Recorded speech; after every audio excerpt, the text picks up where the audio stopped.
영광의 새 코너 재래미디어 연구실입니다. 줄여서 재미연. 중간에 구분 표시를 제가 넣어놓은 건 재래미디어 이야기이기도 하지만 우리 삶과 미디어의 관계를 전체적으로 이것저것 들여다볼 것이기 때문입니다. 때때로 우리 자신에 대한 이야기를 할 수도 있습니다. 이 분야의 전문가인 기만적 저널리즘을 추적하는 기초자 평론가가 오셨습니다. 아, 전문가라는 단어 너무 간지럽고 부끄럽습니다. 안녕하세요. 기초자입니다. 반갑습니다. 꼭 이 분야의 전문성이 있는지는 알 수 없지만 재래 언론에서 실직을 해보신 진행하시는 방송이 빨리 문을 닫음으로써 그 수가 계속 늘어나는 기적의 히트 제조기 박영식 앵커가 나오셨습니다. 네, 반갑습니다. 재래 인간이긴 합니다만은 이제는 뉴스 바이 데이라이트와 함께 뉴 박영식이 되고 싶은 네, 박영식입니다. 슬쩍 댓글을 봤는데 오늘 삼행시 하면 규탄하겠답니다. 아, 조직이 형성됐군요. 국회 청원을 하겠습니다. 본때를 보여줘야 됩니다. 아니, 이 채널에 올라가 있는 쇼츠 중에 네, 가장 자랑스럽게 그렇죠. 쇼츠가 몇 개 안 되지만 가장 자랑스럽게 받아들이고 있는 바로 그 내용. 이 뉴바대 삼행시 제조기 박영식입니다. 네, 방송 준비는 잘해 오셨습니다. 예, 기대해 열심히 주십시오. 열심히 했습니다. 예. 네. 일반론적 관점이지만. 네. 이게 얼마나 우습냐면 예전에 백종원 대표 유튜브 채널 처음 만드셨을 때 유행했던 얘기가 있었어요. 예. 벌써 10만에 도달했는데 구독해주신 200만 구독자 여러분 감사합니다. 제가 3만일 때 100만 Q&A 받은 거랑 비슷하네요. 예. 말하는 동안 실시간으로 와장창 늘어나는. 그래서 오늘 지금 대본을 쓰면서 계속, 네. 10시에 한 번 6,000 붕괴로 바꿨다가, 네. 10시 반에 6,100 붕괴로 바꿨다가, 2시 59분에 마지막으로 6,300이 넘어가지고 6,300 붕괴로 바꿨잖아요, 지금. 6,300 붕괴입니다. 실시간이네요, 이게. 저도 저희 지금 밖에서 대기실에서 앉아있으면서 6,300을 돌파했다는 게 이게 맞나? 다시 봤어요. 네. 예, 이게 사실인가? 네. 이게 맞나? 근데 이게 나쁜 게 아닌데 그냥 잘 믿어지지가 않아가지고 네. 하루에 200을 올라간다는 게 이게 말이 되는 건가 또? 막 자꾸만 혼란스러워요. 나이 먹은 입장에서 기억해보면, 이명박 전 대통령이 이제 대선 캠페인에서 747 이야기할 때, 그때 어느 정도 기대를 갖고 있는 사람들이 있었습니다. 왜냐면은 IMF 체제에서 거의 벗어나고 2000년대 초중반부터 참여정부 시절에 경제가 호황이었거든요. 그때 코스피 지수가 엄청나게 해봤자 1000이 안 돼요. 네. 상승을 했었지만 그 정도 고속 성장을 경험했으니까 네. 또 될지도 모른다. 네. 그리고서 정체가 돼 있었거든요. 그렇죠. 이제 문재인 정부에서 잠재력을 보여줬습니다만 코로나의 발목이 많이 잡혀 있었고. 그렇죠. 예. 결국은 그동안 잠재되어 왔던 게 터지는 순간이고 저는 이제 지난 주말 사이에 무슨 생각을 했냐면 한동안은 눈 감고 가만히 있자. 멀미난다. 이건 진짜 감성에 대한 이야기이기도 하지만 논리적으로 이게 맞는 것 같아요.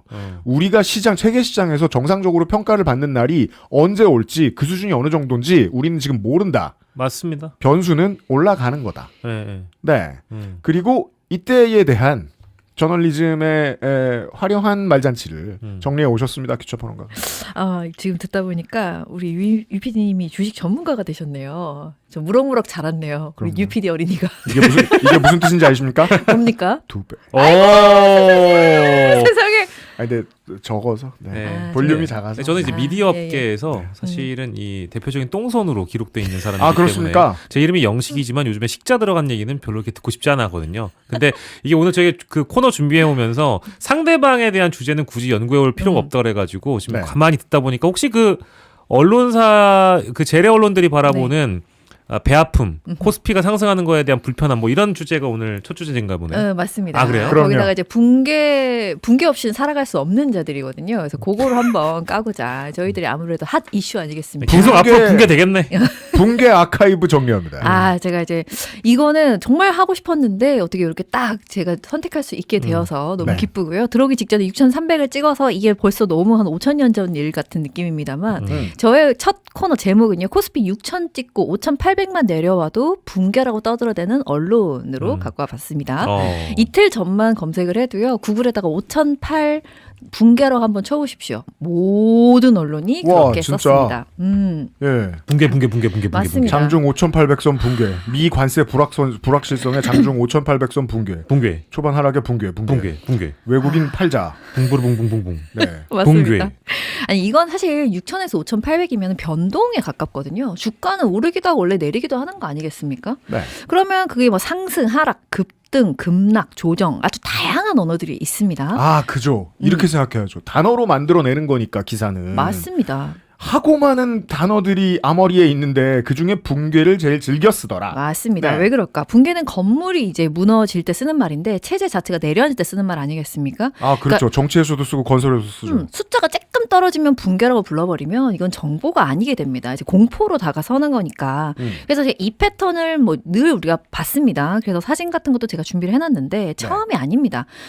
25년 11월에 이제 사천 시대가 시작됐을 때도 그때도 동일했다. 3,000 붕괴 막 이런 이야기들, 3,820도 붕괴, 3,800도 붕괴, 3,750도 붕괴 막 붕괴 야단입니다. 아, 그러네요. 지난 몇 달 동안 그 매도 사이드카가 한 3번인가 4번이 제가 기억이 나거든요.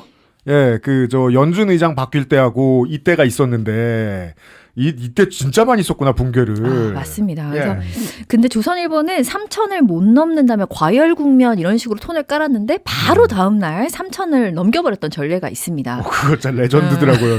지면 전체를 꾸몄더라고요. 못 올라간다고. 맞습니다. 근데 정말 우습게도 바로 다음 지금 날 보고 계신데. 예. 치고 올라가 버리죠. 네. 근데 외신에서는 같은 현상을 다르게 이제 전달을 하는데요. 이게 블룸버그 중요해요. 맞습니다. 이제 블룸버그에서는 뭐라고 하냐? 이재명 대통령의 시장 개혁 그리고 증시 상승을 묶어서 조명을 합니다. 네. 그리고 개인 투자자들의 영웅, 개미들의 히어로로 표현을 합니다. 그 저도 이 블룸버그의 기사를 보고 참 부러웠던 게 아니 재래 언론의 입장을 저는 이해는 하거든요. 이게 우리 뉴미디어에서 일하는 노동자들이 가지고 있는 딜레마랑 똑같은 게 있어요. 뉴미디어의 노동자들은 좀 더 화끈하게 표현해야 돼요. 네, 맞아요. 그게 함정이에요. 네. 화끈하게 표현을 해야 조회수가 더 올라오니까 계속 화끈하게 표현하다가 어쩌다가 그 이제 고정 청취자들의 핀트가 상하는 말을 하면 그 대가를 와장창 치러야 되거든요. 그렇죠. 예. 그래서 실제로는 정중동을 좀 유지하는 게 좋겠구나라는 생각을 우리들도 해요. 예. 다만 그 반대의 문제를 겪거든요. 우리나라 언론, 재래 언론들은 정중동을 항상 지켜요. 이런 초불장애 안 뜨거 하면서. 그렇죠. 예. 냉정해야 돼, 침착해야 돼. 그러니까 차라리 저 멀리서 야, 강 건너에 불구경 나서 다들 불세가 되고 있다라고 표현할 수 있는 블룸버그가 너무 부럽더라는 거예요. 왜냐하면 이건 너무 이상한 시장이니까 우리도 지금 제가 조용히 있자고 한 말은 뭐 지금까지도 이상했고 한동안 이상할 거니까 지금 증시는 우리나라 증시는 그걸 블룸버그가 정확히 표현했고 어떤 한글 쓰는 재래 언론도 그걸 표현하고 있지 못하다. 맞습니다. 이제 블룸버그에서는 그렇게 조명하기도 하고요. 사실은 이재명이라는 사람을 좀 중점으로 빡 박는 것조차도 우리 재래 언론과는 달랐습니다. 근데 이제 원인을 한번 분석을 해봤는데 첫 번째는 뭐 여러분 다 아시다시피 네. 클릭 장사죠. 공포가 클릭을 부르고 그 클릭이 결국 돈이 되니까요. 네. 근데 이제 경제 기사 같은 경우에는 그냥 감정에서 머무는 게 아니라 그게 시장에 영향을 주는 변수가 되지 않습니까? 그러니까 소비나 투자 심리에 좌우되는 건 당연한 건데 그래서 다른 외신에서는 어떤 가이드라인이 있는가를 좀 찾아봤어요. 근데 제가 특징적으로 갖고 온 게 이제 AP 스타일북 계정에 올라온 부분을 제가 좀 찾아봤는데 AP 스타일북이라고 있습니다. 네, 이제 가이드라인입니다. 네, AP 통신에서 요즘 많이 쓰는 단어를 이렇게 쓰면 좋다라고 알려주는 일종의 매뉴얼 같은 건데 이거 그냥 저 앞에 두 문장만 대충 와 번역 나온다. 와. 경기 침체는 경제 활동이 감소하는 현상, 일시적 현상일 수도 있고 공황으로 이어질 수도 있다. 가장 중요한 일반적 정의는 경기가 2분기 연속으로 위축되면 리세션이라는 단어를 쓴다. 네. 그래서 간단하게 말하면 경기 침체 같은 거 쉽게 쓰지 마라. 공식적 판단 고려해라. 이제 요런 게 이제 반복적으로 안내가 되는 거죠. 근데 이제 붕괴라고 남발해버리면 이제 사실 전달을 이미 벗어나서 심리 조작이 가까워지는 것이 아닌가. 그리고 이제 두 번째 원인. 정치적 프레임. 이건 사실 우리가 늘 생각하는 겁니다. 상승할 때는 성과를 단서로 감싸고 내릴 때는 변동을 거의 종말에 가깝게 표현을 합니다. 그러니까 성과가 단서가 된다는 건 이 6천에 취해서 거품이 될 수 있다는 단서. 라고 이야기를 하는데 맞습니다. 이제 5,999가 되면 둠 떠나자 인천공항 나와 이렇게 된다는 거잖아요. 너무 맞는 말이고요. 네. 그래서 같은 숫자임에도 불구하고 어떤 때는 과열되고 어떨 때는 붕괴가 되는 거죠. 그리고 이제 저는 과거로 한번 가봤습니다. 과거 파묘하는 걸 아주 즐기는 사람인데요. 세 번째 원인으로 잡아볼 수 있겠죠. 네. 1997년 IMF 터졌을 때. 1997년 이것만 해도 네. 26년 우리 거 보고 있고 예전 종이신문 한번 보실까요? 조선일보죠 역시 한국경제 위기 아니다. 근데 이게 언제 이런 기사가 떴느냐? 이게 언제냐? 아주 IMF 직전입니다. IMF 직전에? 직전입니다. 그러니까 따라서 진짜 이게 그럼 7년 이 정도 됐겠다. 맞습니다. 2달 뒤에 IMF 터지거든요. 따라서 저기 지금 부제 나온 데에 안위에 금을 그으면 됩니다. 맞습니다. 한국경제 위기이다. 그러니까 외신이 우리를 흔든다라는 식으로 왜곡이다 이런 식으로 표현을 했던 멋진 조선일보. 그러니까 저 때는 저때의 사정이 있거든요. 그 당시에 한보나 대우그룹을 중심으로 한 예전 대기업들이 예전 재래 기업들이 사실상 빌린 돈으로 운영했단 말이에요. 빌린 돈으로 새로운 사업을 신사업을 확장을 하고 그리고 많이 빌릴 수 있는 능력이라는 건 그 기업의 신용 가치를 늘려줍니다. 그래서 우리나라 은행들이 반칙으로 돈을 많이 빌려주면 그 근거로 외국 은행에서 돈을 많이 빌려요. 예. 그리고 빙빙 폭탄 돌리기를 합니다. 이 은행과 대기업 사이에 끼어 있던 재래 언론 입장에서는 기업이 위기가 아니다라는 말을 반드시 해야 됐던 거죠. 맞습니다. 이 입장을 이해해야 IMF가 오지 않는다고 목 놓아 소리친 조선일보의 입장을 이해할 수 있습니다. 실제로 그때 국가 부도의 날이란 영화에도 뭐 일부 좀 이런 장면들이 나오기는 하는데 그때 이제 경제 당국이나 내각에서도 이거를 인정을 하는 순간 국가 경제가 오히려 더 무너질 거다라고 생각을 했던 거예요. 그래서 위기를 위기로 보지 않고 이걸 위기라고 언급하는 순간 위기가 찾아온다라고 이제 규정을 해버린 거죠. 그러니까 바보들이에요. 위기가 코앞에 있는데 야 이거 위기라고 얘기를 하면 안 돼. 왜냐면 진짜 위기가 되거든. 근데 위기는 이미 앞에 맞닿아 있었거든요. 근데 그 당시에 정부 분위기가 그랬다라는 거 영화를 좀 참고해 보시면 되겠습니다. 너무 맞는 말인 게 이 재래식 언론들은요. 본인들이 지켜야 된다 그런 정권으로 판단이 되면 위기를 축소합니다. 그리고 흔들어야 된다 싶으면 이제 공포감을 막 만들어내는 그 전형적인 찌라시의 행태를 보여주는 유구한 역사라는 말씀을 드리기 위해서 97년까지 한번 떠나봤고요. 그래서 결론은 저 그거 네. 저 이혼 숙녀 캠프에서 많이 봤어요. 이런 생각도? 아니 막 맨날 욕하고 집어던지고 막 네. 바람 피고 이러는 커플들이 네. 이혼이라는 말을 죽어도 안 해요. 그쵸. 그럼 정말 깨질까봐. 그렇죠. 그 금기가 되는 단어가 있는 거지. 정말 장르를 넘나들면서 다 보시는군요. 이스템을 보신단 말이었어요? 아니 핑계대기 뭐 제가 보는 게 아니고 도파민 조금 부족하신가 봐. 채널권 불행을 좋아하셔. 네 금쪽이 많이 보시고. 네. 너무 웃기네. 아무튼 5,800은요 붕괴라고 말할 수 없습니다. 네. 결국은 붕괴라고 쓰는 순간 언론이 시장을 설명하는 게 아니고요. 시장을 적극적으로 흔들어대는 분탕 종자가 된다고 저는 판단을 하고 있고요. 그러니까 이게 진짜 맞는 말인 게 오늘 6,300입니다. 내일 만약에 5,800이 된다고 치죠. 평소 같으면 내일 모레 블랙 먼데이죠. 근데 지금은 조정이에요. 왜? 2달 동안 2,000이 올랐거든요. 그렇죠. 네. 그러니까 상대적으로 생각해야 되는 거예요. 예, 5,800을 써놓으셨길래 당장 내일 5,800이 돼도 지금 붕괴가 아닙니다, 실제로. 맞습니다. 네. 조정이죠, 조정. 맞습니다. 그러니까 주가가 내려가면 건조하게 내려갔다고 쓰세요. 그리고 조정이면 조정이라고 쓰면 됩니다. 아니면 너무 급하게 올랐으니 뭐 6, 7%가 하루에 쑥 빠질 수도 있죠. 그러면 급락이면 급락이라고 쓰면 됩니다. 그러니까 기준도 없이 호들갑을 너무 떨면서 붕괴, 선이 깨졌다 이렇게 호들갑을 떨어대면 그건 의도된 호들갑이라고 볼 수밖에 없겠고요. 그건 선동이 됩니다. 그리고 결국은 시장 심리를 건들 수밖에 없는 거니까요. 그래서 그건 결국 실물에도 영향이 가는 거잖아요. 네. 그래서 이제 공포를 파는 것 그것이 진짜 언론이 해야 할 일이 맞느냐에 대해서 저는 질문을 던지고 싶었고 시장 붕괴가 아니라 이 재래 언론들의 언어 붕괴가 시작된 것이다. 시작이 아니죠. 사실 그런 현상을 보이고 있다.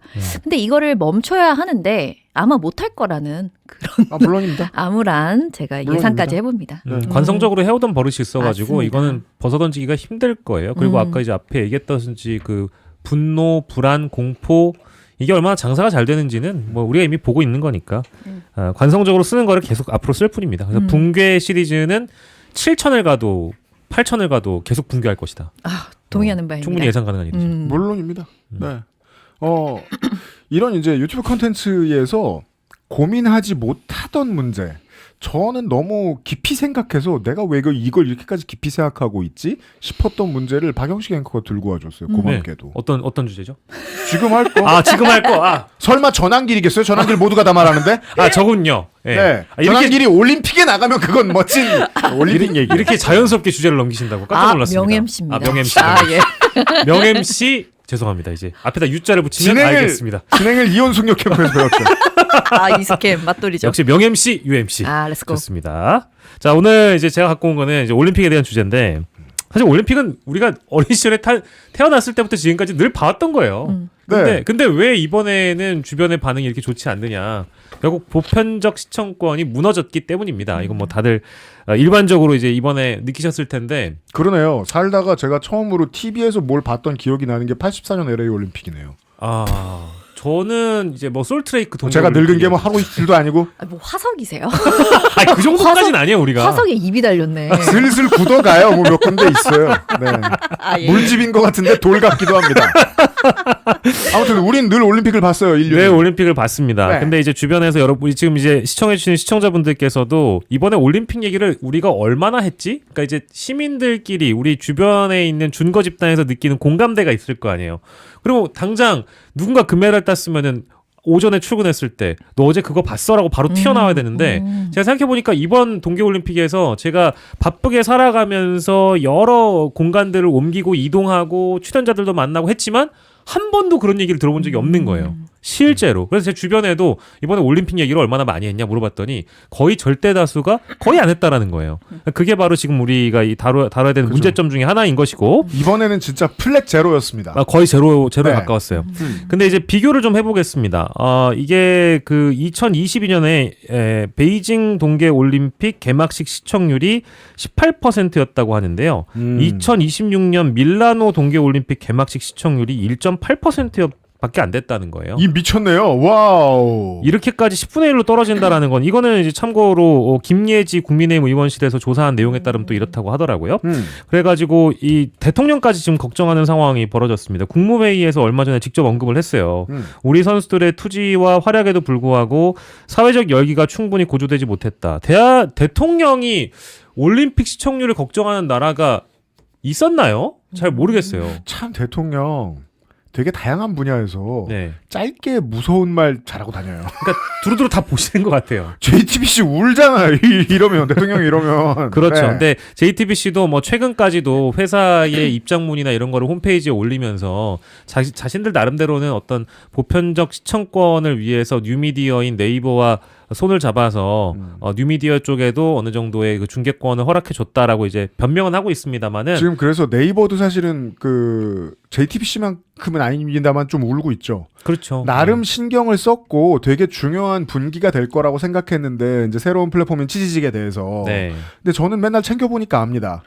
LCK보다 안 봅니다. 올림픽을. 그러니까요. 예. 이게 이제 두루 넓게 이 뭐랄까 채널 선택권과 시청권을 많은 절대 다수에게 줬을 때와 독점적으로 이 어떤 중계권을 확보했을 때 우리가 독점을 했으니까 더 많이 보겠지. 그 다수의 시청자들이 다 이쪽으로만 한 길에만 몰려오겠지라고 생각했을지 모르겠지만 그게 아니었다라는 걸 이번에 이제 입증을 할 수 있었던 거고. 그러니까 이게 넷플릭스가 네.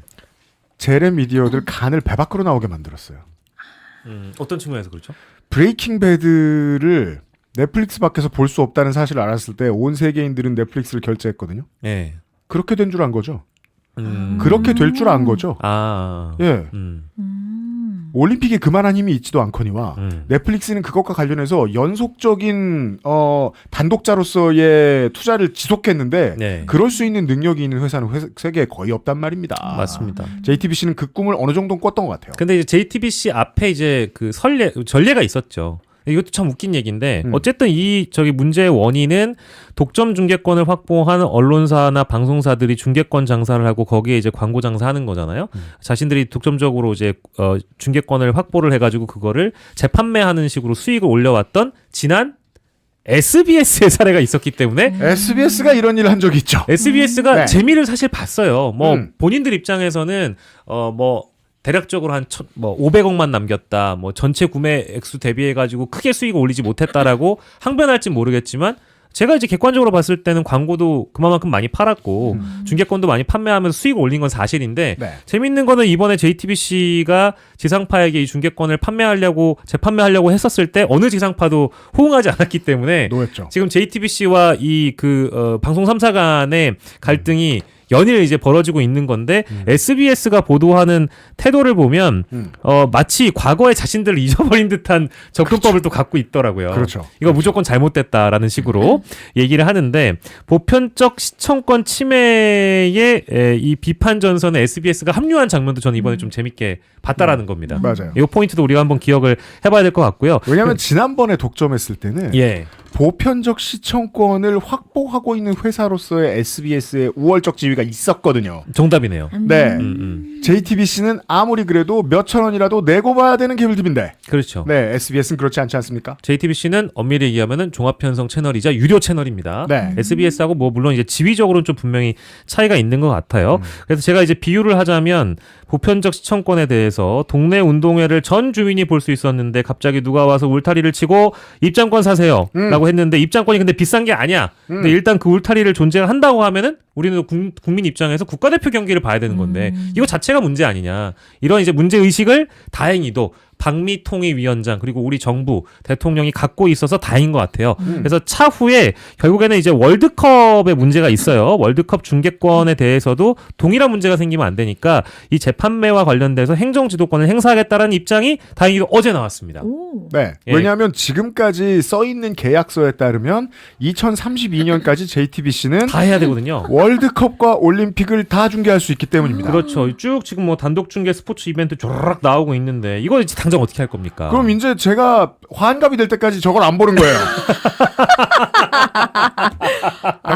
이러지 마세요. 환갑이란 단어 넣어두세요. 제가 오늘 뭐가 슬펐냐면 좀 이따가 저 토끼풀의 문성호 편집장 오시지 않습니까? 고등학교 입학을 축하해야 되잖아요. 이제 중학교 저 졸업하였으니까 문성호 편집장이 20살이 되는 것보다 제가 50이 되는 게 훨씬 빠르더라고요. 그래서 아니 근데 봐봐 원래 올림픽이 지나가면 여러분은 그렇게 생각 안 합니까? 내가 또 4년이나 늙었구나. 야, 근데 그 맞아요. 그런 생각을 저는 하는데 이렇게 방송 중에 노골적으로 얘기하는 역시 훌륭한 MC. 재래 언론 울리려고 했더니 지금 UMC가 울고 있어요. 자, 그러면 이제 우리가 이 사태에 대한 문제의식을 좀 더 크게 공유하기 위해서 우리 기추자님과 우리 유피디님께서는 이번 동계올림픽에서 어떤 장면이 기억에 남는지 또 어떤 선수의 이름이 기억에 남는지 한번 물어보고 싶었습니다.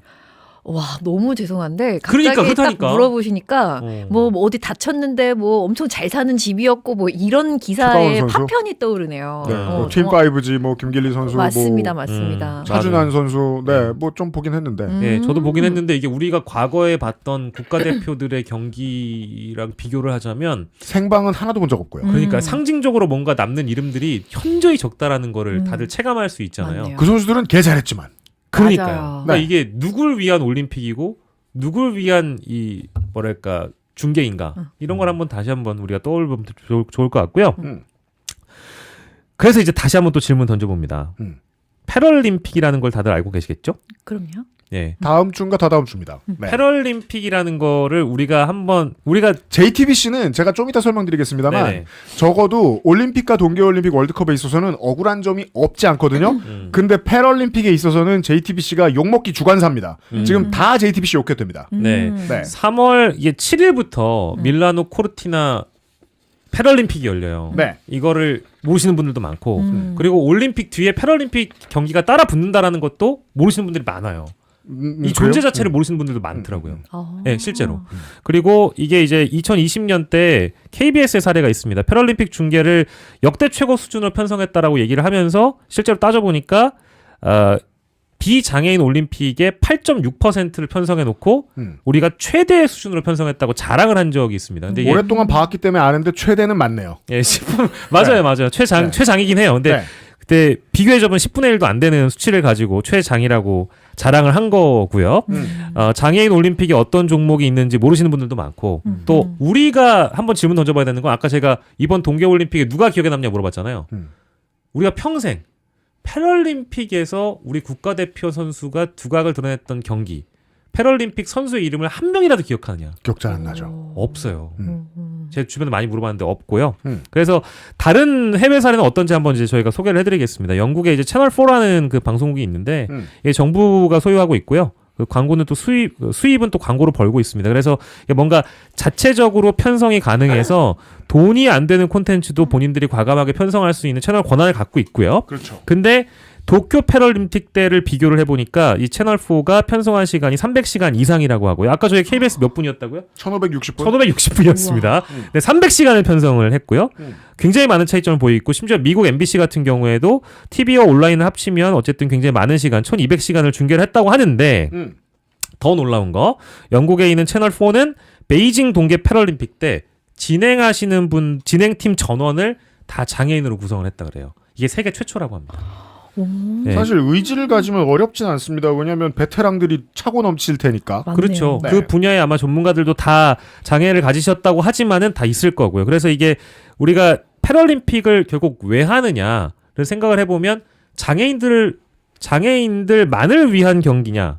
그건 아니거든요. 우리 모두를 위해서이기도 하고 장애인의 어찌 보면 축제이기도 하잖아요. 그러니까 우리 장애인들의 축제를 보면서 몸이 좀 불편하지만 그들의 어떤 투지와 열기 이런 것들을 보기 위해서 동일한 맥락을 갖고 있는 거거든요. 일반 올림픽과 패럴림픽 모두 다. 확실히 한겨레 스포츠의 김양희 기자가 요런 거 참 잘 짚어내시긴 하죠. 그래서 갖고 왔습니다. 예, 한겨레가 이제 중계되지 않은 땀방울의 서글픔, 가장 저렴하고 강력한 복지에 대하여라는 제목을 갖고 있는데요. 결국 오늘 기사네요. 예, 오늘 기사입니다. 그래서 채널에 대한 보편적 시청권, 올림픽에 대한 시청권을 강조를 하면서 마찬가지로 패럴림픽에 대한 내용도 마지막 문단에 또 짚고 있거든요.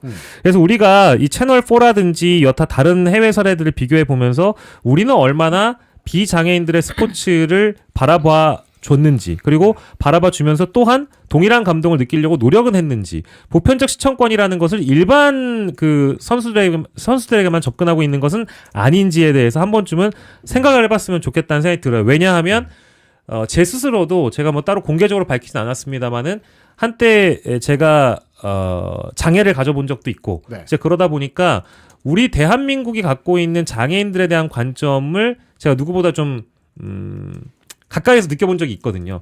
그래서 이제 특히 이 우리가 미디어를 다루는 관점 중에서는 패럴림픽이라든지 장애인분들을 위해서 어떤 접근을 해야 되는가에 대한 관점을 좀 이렇게 새롭게 느껴볼 수 있는 것 같아서 오늘 갖고 오게 된 것 같고요. 네. 왜 그런 거냐 그러면 패럴림픽은 왜 이렇게 됐느냐, 그동안 왜 그랬느냐, 저조한 중계 비율 그리고 낮은 시청률, 결국엔 광고거든요. 광고. 이게 결국 그 사람들이 방송국에서 편성을 안 해주고, 편성을 안 해주면 그만큼 시청률은 줄어들고, 시청률이 줄어들면 광고가 붙을 때 일반적으로 우리가 봤던 광고 판매보다 훨씬 더 저조하게 되다 보니까 기업들이 접근을 안 한다라는 거죠. 이제 그런 대목에서의 지점을 한번 짚고 싶었고요. 대한장애인체육회도 그래서 그러면 패럴림픽 같은 경우에는 지상파에서 좀 중계하게끔 해주자라는 문제의식을 갖고 있어요. 그래서 아니나 다를까 2026년 1월입니다. 올해였네요. 장애인체육회가 마이크로밀 엠브레인과 함께 20세에서 69세 2,000명을 대상으로 대국민 인식조사를 실시했는데 그중에 63.1%가 패럴림픽 중계 확대가 필요하다라고 답을 했습니다. 이미. 우리 국민들의 절대 과반이 중계 확대를 해줄 필요가 있다. 확대해주면 다 보겠다는 얘기거든요. 근데 안 해주잖아요. 그리고 지상파 TV를 통한 시청 경험이 그래도 82.9%인데 이번에 아까 이제 UPT님이 이제 짚어주시겠습니다만은 JTBC가 뭐냐 이거예요. 지상파가 아니잖아요. 유료 채널이잖아요. 이거 어떻게 할 거냐. 발등에 불 떨어진 겁니다, 이거. 근데 지금 보시는 분들은 패럴림픽이 제일 재밌고 경이롭다라고 말씀을 주시는 카키유이님도 계시고, 사실 서사 만들기 그렇게 좋아하고 감동 만들기 좋아하는 방송국 사람들이 왜 이런 건 아이템으로 안 쓰냐라는 댓글도 말씀을 주시네요. 정말 훌륭한 관점이고 제가 이제 이런 댓글들을 바랬기 때문에 이 주제를 다룬다고 생각해 주시면 좋겠습니다. 이게 이제 진짜 미디어를 주인공으로 가장 다채로운 얘기를 할 수 있는 주제를 선정해 주신 것 같아요. 작은 얘기, 쓸모없는 얘기부터 먼저 하면 방송사들의 뒷이야기는 이런 것도 있죠. JTBC가 당한 것 같다. 지상파 3사가 경쟁하고 사줄 것처럼 한 다음에 셋이서 뒤에서 담합을 해서 JTBC의 등을 쳤다. 에이. 라는 소문도 있어요. 네. 뭐 알 바는 아닙니다. 네, 우리한테 그 별 중요하잖아요. 네. 그리고 거기에다가 JTBC가 욕을 대신 먹게 해준 IOC도 있죠. IOC가 저작권을 주장을 하기 시작하면서 유튜브와 소셜미디어들의 리트윗 장사가 안 됩니다. 예. 이 간단한 쇼츠들 많이 만들어서 퍼뜨릴 수가 없어요. 그것 때문에 KBO도 흥행에 많은 방해를 받았다가 맞아요. 허구현 총재가 들어와서 이걸 새로 바꿔줬는데 이 문제 때문에 JTBC가 욕을 먹고 있는 건 그다지 중요하지 않고요. 그 외에 이제 국내 재래미디어의 분위기 중에 하나 이게 지금 아니면 못 짚을 거 지상파 3사의 다른 나라 미디어들과 TV 채널과 다른 점 스포츠를 천시합니다. 스포츠 채널이 따로 있잖아요. 근데 그 스포츠 채널이 따로 있는 게 스포츠를 팔기 위해서가 아니고 스포츠국과 나머지 교양 제작국과 보도국 사이에 위계가 존재하기 때문. 저는 이 얘기를 한두 번 들어본 게 아닙니다. 예, 심지어 지면 언론에도 그런 건 있어요. 스포츠 땡땡, 스포츠 땡땡 이래가 자사가 있잖아요. 그 자회사는 별도 법인으로 해놓고 교류도 안 하고 서로 좀 다른 계급 보듯이 하는 게 있어요. 우리나라는 그래요. 예전에 저널리즘 제이 같은 프로그램들 많이 성행할 때 MBC나 KBS에서도 스스로 그런 자조의 목소리 냈거든요. 다른 나라는 스포츠 센터 같은 스포츠 뉴스 프로그램들이 얼마나 성하는데 우리나라 지상파는 그래서 제목을 이렇게 놔요. 스포츠가 싫어요. 스포츠 뉴스 예전에 5분 하던 것도 줄여가지고 1분 한다. 그리고 몇 년 전까지만 해도 경기 얘기 일면으로 안 내보내고 협회 얘기부터 내보냈어요. 협회 누가 취임했다는 얘기. 이게 이제 회사 내에서 스포츠국의 위상이 차지하는 위치가 우리나라는 너무 낮다는 문제가 하나 있고 자 제가 중요하지 않은 순서대로 말씀을 드리고 있습니다. 이제부터 중요한 얘기들을 할 거예요. 아까 기초자 평론가가 지적한 건 그거거든요. 22년, 18년이죠. 18년의 동계올림픽, 22년의 동계올림픽에서 많은 사람들이 이제 올림픽 안 보는 분들은 컬링만 봤습니다. 18년의 친구들 만나러 가면 오랜만에 동창회에 가면 컬링 얘기만 했습니다. 살다 컬링 처음 본 주제예요. 정답이다. 네. 정답이다. 팀킴은 그런 존재였잖아요. 이번에는 뭐 해설위원으로 따라가셨던데 왜? 그때는 보편적으로 볼만한 미디어가 있었고 그리고 우리나라 미디어가 또 하나 못하는 거 스포츠가 스포츠는 각본 없는 드라마인데 그렇죠. 그 스포츠를 보고 드라마를 만드는 일을 우리나라 재래 미디어가 특히 못합니다. 그냥 몇 점 차를 따라잡았다 얘기밖에 못해요.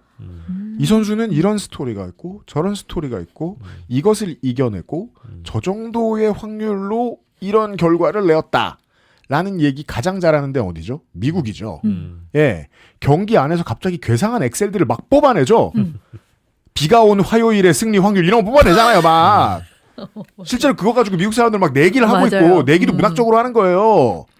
그게 제가 이제 우리 e스포츠 시간에 진짜 많이 하는 말씀인데 라이엇 게임즈가 주관사로서 스토리를 만드는 일을 어마어마하게 잘하거든요. 23년에 고척에서 월즈 결승을 할 때 그 4강전 영상을 만들 때 1월 오봉도 있죠. 왕이 앉는 자리. 거기에 이제 컵을 놓고 그 컵을 가리면서 등장을 딱 시켜요. 페이커를. 왕은 나다라는 걸 그림으로 보여주기 위해서. 그러니까 이런 드라마적인 상상력을 갖추고 있는 곳들이 보통 다 뉴미디어예요. 제레미디어는 그걸 너무 할 줄 몰라요.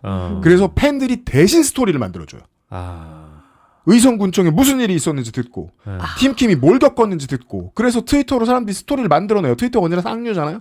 그럼 그때서야 내려옵니다. 기자들은 그때 알아요. 그때까지만 해도 모릅니다. 그걸 이제 주워 먹는 정도죠. 네. 왜? 아무도 신경 안 쓰고 방송사 내에선 천대받으니까. 그렇죠. 여기까지가 중요하지 않은 얘기였고 진짜 중요한 얘기는 미디어의 보편성과 공익성이잖아요. 네, 그렇죠. 지금 핵심은 주장해 그거죠. 주신. 핵심은 그거예요. 예. 하나 생각해 보게 되는 거예요. 이제 보편성이 얼마나 남아있지 우리 미디어에? 우리는 디즈니 플러스 안 보는 사람, 넷플릭스 안 보는 사람, 게임 안 하는 사람, 어떤 스포츠 안 보는 사람, 먹방 안 보는 사람, 아이돌 덕질 안 하는 사람으로 분파되어 있는데 한국에서도 1000만 팔로워가 있어도 1000만 구독자가 있어도 우린 모르잖아요. 네. 네. 이 업계 구독자 많아봐야 300만이 아무도 몰라요. 예. 왜? 다 못생기고 늙은 사람들만 나왔으니까. 오늘 너무 많이 하나? 왜 그래? 나 늙은 게 그렇게 싫어? 웃기잖아요. 머리 풀었더니 늙어 보인다 그래서 그런가 봐. 보편성이 사라지고 있는 시대잖아요. 예.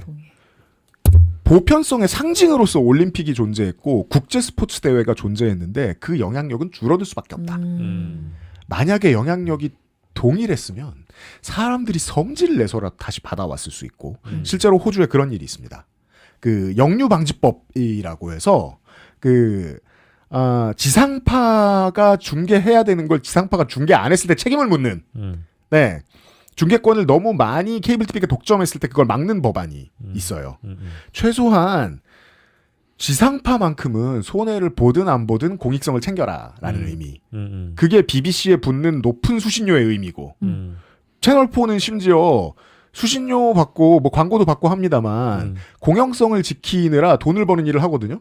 그렇죠. 제가 영국 사는 분들한테 들어봤더니 웃긴 코미디 프로 미국 거는 다 채널4에서 수입해온다 그러더라고요. 예, 심슨즈도 채널4에서 틀어주고. 맞아요. 그 광고비 때려다가 패럴림픽 중계해주는 거죠.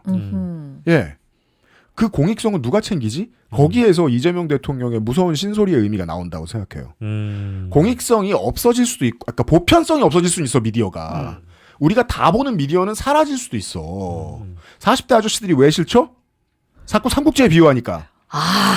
너무 싫어요. 그 이유는 뭐죠? 다 삼국지를 봤기 때문입니다. 그 이유는 뭐죠? 라디오 광고에서 서울대 수학 합격한 놈 형이죠. 형이 나와가지고 저는 삼국지를 17번 읽었습니다. 라고 말했고 그 광고를 모두가 들었기 때문입니다. 모두가 듣는 미디어가 있었어요. 매일 밤 별밤을 듣고 매일 저녁에 9시 30분 뉴스를 보고 하던 시절이 있었어요. 이제 그게 프로그램. 아니잖아요. 부정할 수 없다. 매블쇼를 보는 사람은 고성국 TV를 안 봅니다. 그렇지. 올림픽을 안 보는 사람이 정말 많은 시대예요. 그래, 그건 알았다. 그냥 내버려도 대통령은 그러진 말자. 그런 공익성은 사실 KBS에 기대해야 되는데 윤석열이 싼 여러 똥 중에 KBS 수신료를 구멍을 막아버린 것도 그 거한 똥이 되겠네요. 그러면 김기현 당대표 시절에 그래서 모든 지역위원장들이 뭐 걸 게 없잖아요. 국민의힘이. 그래서 김남국 코인 좀 한참 걸다가 남는 시간에는 KBS 수신료를 더 이상 못 걷게 해드리겠다. 이런 플래카드를 정말 많이 붙였습니다. 맞습니다. 네, 그냥 그게 옳은지도 모르겠지만 김기현 대표가 하라 그러고 대통령이 하라 그러니까 한 거예요. 그나마 그 세지도 않은 우리가 보기에는 시원치도 않아 보이는 KBS 노조 후려치느라고. 저는 이제 뭐 그 댓글에도 제가 하고 싶은 얘기를 바로 써주셔가지고 네. 우리 블렌더 장님께서 KBS는 스스로 존재의 의미를 증명해야 된다 이렇게 써주셨어요. 그러니까 정작 역할을 해줘야 하는 이 공영방송의 역할이 이런 공익성, 뭐 보편성 이런 것들을 강조하는 것을 뭐 저는 JTBC나 SBS에 바라진 않아요. 근데 KBS가 해야 될 일이라고 보는데 그런 역할을 이제 과연 앞으로 할 것인가? KBS는 이명박 시절, 윤석열 시절 한번 후려쳐서 사실상 KBS야말로 조금씩 붕괴돼 있잖아요. 네. 붕괴될 때마다 복구를 못해요. 지금도 너무 어렵죠. 그 수신료를 다시 다 걷는 것도 어렵습니다. 그 수신료 다시 다 걷어도 옛날처럼 해도 적자인 회사인데. 네. 그러면은 또 뭐 조선일보나 저 중앙일보가 나서가지고 KBS 직원들 연봉 얼마 받나 이런 소리나 내까리고 있겠죠. 네. KBS가 갈 길이 너무너무 멀다. 네. 그 진짜 정확하네요. 얼마 받는다 그 얘기로 이어질 거는 지금 네. 벌써 눈에 그려지는 것 같습니다. 그렇습니다. 자, 아무튼 그래서 뭐 오늘 제가 이제 갖고 온 주제는 그냥 여러분들이 한 번쯤만 그 고민해 보셨으면 좋겠다 싶은 주제입니다. 저도 굉장히 오랜 그 재래 언론에서 일을 해왔지만 어느 순간 제가 놀랄 때가 있어요. 올림픽이 끝난 거 아닌가? 아주 어렸을 때 방송에서 처음 일하기 시작하면서 올림픽이 끝났고 뒤이어가지고 이제 패럴림픽 기사를 막 소개하기 시작하는데 그랬네, 내가 놓치고 있었구나. 우리 사회에 장애인 선수들이 출전하는 패럴림픽이라는 게 존재했구나를 그때 알게 됐고 4년 단위로 반복적으로 이제 이런 것들이 루틴화되면서 저도 스스로 뭔가 패럴림픽에서 관심이 멀어졌을 때 그 패럴림픽 경기를 이제 찾아보기 시작했던 단계가 있었는데 네. 제가 이제 뭐 몸이 좀 안 좋아지고 장애도 일부 잠깐 갖게 되면서 그때 오히려 더 시각이 넓어졌던 것 같아요. 그래서 한 번쯤은 우리가 그 아까 얘기했던 그 김가온 선수가 마지막에 금메달을 따는 장면에 우리가 뭐랄까 열광했던 이유도 다리를 절룩거리면서 그 3차 시도를 하는 그 장면에 우리가 울컥했던 거잖아요. 네. 그러니까 몸이 주는 역경을 이겨냈으니까. 그렇죠. 그렇게 네. 따진다고 한다면 패럴림픽의 어떤 종목이든 어떤 경기 과정이든 간에 미디어가 그들에게 서사를 어떤 식으로 부여하느냐에 따라서 시청자가 가져갈 감동은 좀 달라지거든요. 그런 걸 할 줄 알아야 되는데 아까 PD님이 짚어주셔가지고 우리 언론은 실제 스포츠를 천대했기 때문에 이런 것인가 싶기도 하고 두 번째로는 정말 이제는 낡은 방식의 뭐랄까 심파극 정도만을 만들어내기 때문에 시대는 뭔가 변화하고 있고 사람들이 뭔가 요구하는 스포츠라는 각본 없는 드라마를 통해서 요구하는 지점들을 충족시키지 못하고 있는 것 같아요. 그래서 이제는 올림픽에 대한 관점도 이제 달리 봐야 되는 시대가 이제 점점 오고 있습니다만은 더 넓은 관점들을 스포츠에 부여하기 위해서는 우리 일반 경기도 비장애인 경기도 마찬가지지만 장애인 경기들도 우리가 재밌게 좀 다룰 수 있는 여건들이 지상파를 통해 마련됐으면 좋겠다는 게 저의 어떤 소망이기도 합니다. 딴 건 몰라도 중계조차 안 하려고 하면 혼쭐을 내줄 방법이 필요합니다. 맞아요. 실제로 지금 JTBC가 그러고 있고요. 예, 대통령 첫 방송을 하고 알아냈습니다. 네. 두 분은 적정 방송 분량의 3배 정도를 준비해 오셨습니다. 아 그래요? 벌써 끝난 거예요? 아니요, 지금 한 8분 남았죠. 8분밖에 안 남았어요? 지금 개빨리 2개를 하자. 자, 부동산. 자, 기초자 갑시다. 저 요약정에 또 싹 들어가겠습니다. 여러분들 지금 그들의 마지막 남은 카드가 이제 부동산이 있었는데요. 부동산 화이팅! 부동산이 이제 흔들흔들 안 될 것 같으니까 이제 전세라는 카드를 들고 있더라고요. 짧고 간단하게 가보겠습니다. 네. 일단 이런 말씀 드릴 수 있겠습니다. 이 재래 언론 녀석들은 이재명 대통령이 그 전에 민주정권 대통령들과 다르다는 걸 아직도 모른다. 그러니까 죽어봐야 저승인 걸 알겠다. 요 녀석들 이런 말씀을 드릴 수밖에 없겠어요. 이게 그렇습니다. 요약 핵심입니다. 전 조경태 의원을 사랑합니다.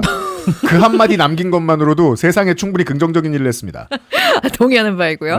네. 요즘에는 X, 그러니까 이재명 대통령의 그 예전 트위터를 보면은 진짜 굉장히 흥미로운데요. 여러 모습들을 아마 많이 보셨을 겁니다. 이제 SBS를 콕 찍어서 이제 어떤 기사가 났어요. 그러면 바로 아니 잠시만 나는 그렇게 말한 거 아닌데 난 매각을 강요한 적 없어. 집 팔라고 내가 언제 그랬어. 왜 그렇죠. 그렇게 쓰지? 왜 왜곡하고 과장하십니까를 콕 찝는데 저는 이재명 대통령의 디테일을 어디서 봤냐.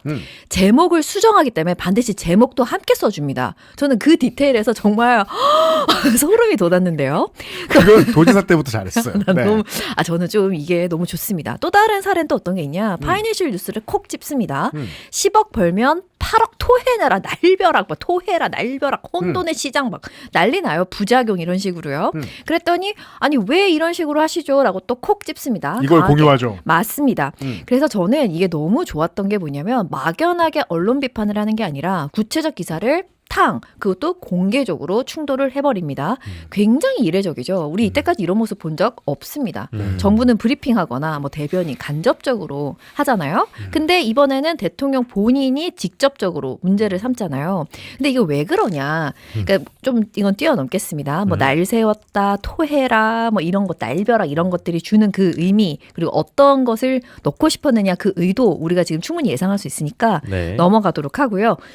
그리고 부동산 관련 그 기사량도 민주당 정부가 되면 폭증합니다. 그러니까 문재인 정부 시기랑 윤석열 시기를 비교했을 때도 확실히 감소하는 모습을 볼 수가 있어요. 그래서 왜 이런지는 이제 우리가 여러 가지가 볼 수 있겠지만 일단 정치적 무기가 된다는 점을 꼽을 수 있겠고요. 네. 그리고 광고가 지금 제가 여러 가지를 찾아보면서 좀 놀란 게 중앙일간지 광고 10% 이상이 부동산 광고입니다. 이야, 민원연 역시 민원연은 수작업을 하죠 다. 하나 세보죠. 대단합니다. 그래서 제가 생각한 그 이상으로 여기서 기준을. 수작업이라는 건 이렇게 신문을 펼쳐보면서 눈으로 이건 건설 광고군 이러면서 세신다는 거예요. 네, 정말 저기는. 대단합니다. 네. 그래서 이 맥락에서 정치적 공격의 중심이 된다는 것, 그 카드의 핵심이 부동산이었다는 걸 저는 이재명 대통령이 쭉 봐왔다. 경험으로 체득한 거라 보고 있고요. 언론을 방치하면 내가 나가고자 하는 그 정책이 무너진다고 판단했을 가능성이 높다고 보고 있습니다. 그래서 저는 이번에 콕 집었다는 걸 제가 강조드린 이유가 최근에 여러분 기억하실지 모르겠지만 이재명 대표 시절에 그 언론이 지금 정치 검찰들의 애완견이 됐다라고 말한 적이 있었어요. 맞아요. 그때 진짜 모든 언론이 진짜 일어났거든요. 정말 이쪽 끝에서 이쪽 끝까지 다 들고 일어났습니다. 다 일어났습니다. 그때 다시 한 번 더 체득한 것 같아요. 이거 아니구나. 핀셋으로 가야겠다라고 이제 느낀 것 같습니다. 아니요, 전 그것도 시나리오에 있었을 거라고 봐요. 그런가요? 일단 다 화를 내봐. 예. 이 녀석들. 그러니까 그래야 싸울 준비가 되죠. 어머나. 맞을 준비가 되어 있어야 때리죠. 아, 그렇게까지요? 제가 아는 정치인 이재명은 그런 식으로 싸웁니다. 아, 그렇다면 더 좋습니다. 네. 더 섹시해요. 아, 너무 네. 좋네요. 그러니까 안 보고 있는데 뒤통수를 치지 않습니다. 아, 네. 그렇다면 저는 더 흥미롭고요. 결국은 드릴 말씀은 이겁니다. 모두 알다시피 아까 주식도 그렇고요. 예. 부동산도 그런데 심리 게임 아니겠습니까? 이재명이란 사람은 계속 위로 올라오면서 싸우면서 올라왔습니다. 그걸 이미 알고 있다고 생각을 하고요. 여론이 제목이나 내용들, 이 장난질이 여론을 움직이고 결국 그 여론이 시장을 흔든다는 것. 그래서 법안이라는 것보다는 대통령이 직접 플레이어로 언론을 핀셋으로 잡는 게 아닐까? 그 과정을 우리가 보고 있는 게 아닐까라는 생각이 들었습니다. 그래서 프레임 싸움을 걸어온다면 걸어오는 싸움은 피하지 않고 이기는 싸움으로 만드는 사람이 이재명이라는 거를 우리 재래 언론들이 좀 알았으면 좋겠다라는 네. 말씀을 드릴 수 있겠습니다. 제가 툭 까놓진 못하고 한 50%만 까서 요걸 설명을 드리면 그 민주정권이라는 이어달리기가 있습니다. 이재명 그러니까 국민주권 정부 앞에 다른 몇 개의 민주정권이 있었습니다. 그 당시에는 언론 플레이가 어려웠습니다. 참여정부 때는 아무런 언론 플레이가 불가능했고 모두가 노무현을 때리는 게 스포츠였으니까 문재인 정권 때도 뭐 비슷비슷했습니다. 예를 들면 지금 이재명 대통령이 무엇이 힘들까? 고관여층들은 어느 정도 이해하고 있습니다. 아마 검찰 개혁이 힘들 것이고, 그리고 당청관계 조율이 좀 힘들 것이고, 그런 문제로 들어가면 대통령도 쉽게 말 못 꺼내죠. 네네. 근데 이제 문재인 대통령이나 노무현 대통령들을 기억해 보면 고위 관료들 그리고 여당 관계자들이 자꾸 언론한테 화내지 말라고 대신 부탁합니다. 우리가 가서 두드려 맞는다고. 우리들도 임기 끝나면 가서 출마해야 되는데 조심 좀 해달라고 부탁합니다. 그럼 대통령이 그렇게 손이 묶이는 거예요. 지금 이재명 대통령을 그 앞에 민주정권의 대통령들과 가장 다르게 보여주는 점이 그거고, 예. 정당과 정당인들과 모든 유튜브가 지금 지난 며칠 동안 지들끼리 멱살잡이 하는 동안에 정치인 이재명은 부동산을 붙들고 오랜 지지자들이 강조하고 반했던 자신의 가장 유니크한 강점을 뽐낸 거죠. 전투형. 말싸움으로 안 진다. 그러니까 저는 그걸 부동산에 화력을 쏟아 붓는 걸 보고 두 가지를 느낀 겁니다. 어떤 문제에서 곤란하다. 하지만 다른 건 아주 잘할 수 있다. 네. 그렇습니다. 부동산에 대해서는 그냥 뭐 좋았다는 얘기입니다. 네. 좋았다는 얘기예요. 아, 저도 매우 왜냐하면 좋았습니다. 이렇게 한번 다뤄주죠. 그럼 그 뒤에 민주당계 정당의 리더들은 모두 이렇게 재래 언론과 싸울 수 있게 됩니다. 아, 맞습니다. 뭐만 해주면 경제만 뒷받침해주면. 아, 맞습니다. 네. 경제를 생각해봐도 그렇죠. 부동산을 팔았어요. 평생 빨간 땅을 찍던 분이. 그전에는 하늘색 땅이지만. 그분이 이제 돈이 가만히 있을 겁니까? 주식을 해야죠. 오르겠죠 또? 그렇죠. 그 뒤에 국민의힘을 찍을까요? 맞아요. 경험이 진짜 중요합니다. 한 번의 경험. 저는 항상 뭔가 이런 효능감을 뛰어넘는 건 없다고 봐서, 그러니까 네. 이제 항상 이 정치라는 분야도 뭐 이념도 강조하고 정책도 강조하고 뭐 노선도 강조하지만 제일 좋은 건 엔터테인먼트이기 때문에 나의 기쁨, 나의 효능감을 넘어서는 정치는 없다. 저렇게 해가지고 만약에 뭐랄까 어떤 이재명 정부로부터의 부동산 은혜를 입은 유권자가 국민의힘을 다시 돌아볼 것인가? 저는 아닐 것 같은데. 그 진짜 작은 경험, 내가 살아온 거를 내가 스스로 뒤집는 게 정말 용기가 필요한 일이거든요. 근데 어떤 효용성을 느껴서 한 번이라도 다른 당을 찍어보잖아요. 그러면 정말 무서운 게 뭐냐면 앞으로 야! 그 당 되면 공산주의 된다. 이런 말을 했던 사람을 향해서 예전에 빨간 당을 찍어둔 사람이 이제는 같이 반박을 해버립니다. 야, 그 당 되면 2200 된다. 그렇기 때문에 없는 말 했나요? 정말 맞는 말이고요. 이게 진짜 굉장히 소중한 경험이다. 아, 이거 정말 핵심이네요. 네. 그렇습니다. 극히 짧은 타이밍에 전환길 얘기를 하겠습니다. 아, 정말 이게 정말 짧게 가겠습니다. 네. 자, 다음번에 진짜 하나씩만 합시다. 네. 광고 안 얼마나 할, 좋아요. 광고는 할 필요가 없을 것 같아가지고. 네. 예. 내일입니다. 네. 아주 흥미로운 토론이죠. 아, 네. 설렙니다. 유튜브에서 생중계합니다. 이준석 대표와 전환길의 부정선거 끝장 토론. 네. 끝장 토론이라고 하는데 네. 제가 오늘 보니까 이영돈 PD의 유튜브에 이영돈 PD가 요즘 누구랑 노냐면 전환길이랑 놀아요. 그렇더라고요. 그래가지고 이영돈 PD가 이 부정선거와 관련된 토론을 굉장히 또 멋들어지게 영상으로 제작해가지고 만들어놨는데 네. 궁금하신 분들은 좀 병맛이긴 하나 네. 보고 싶으면 좀 보시길 바랍니다. 예, 풋 하고 터질 수 있습니다. 기분 안 좋을 그렇습니다. 때 한 번씩 봐주시면 되고요. 이영도 PD는 역시 부정선거 저도 좋아하는데 한번 먹어보겠습니다. 그분이잖아요.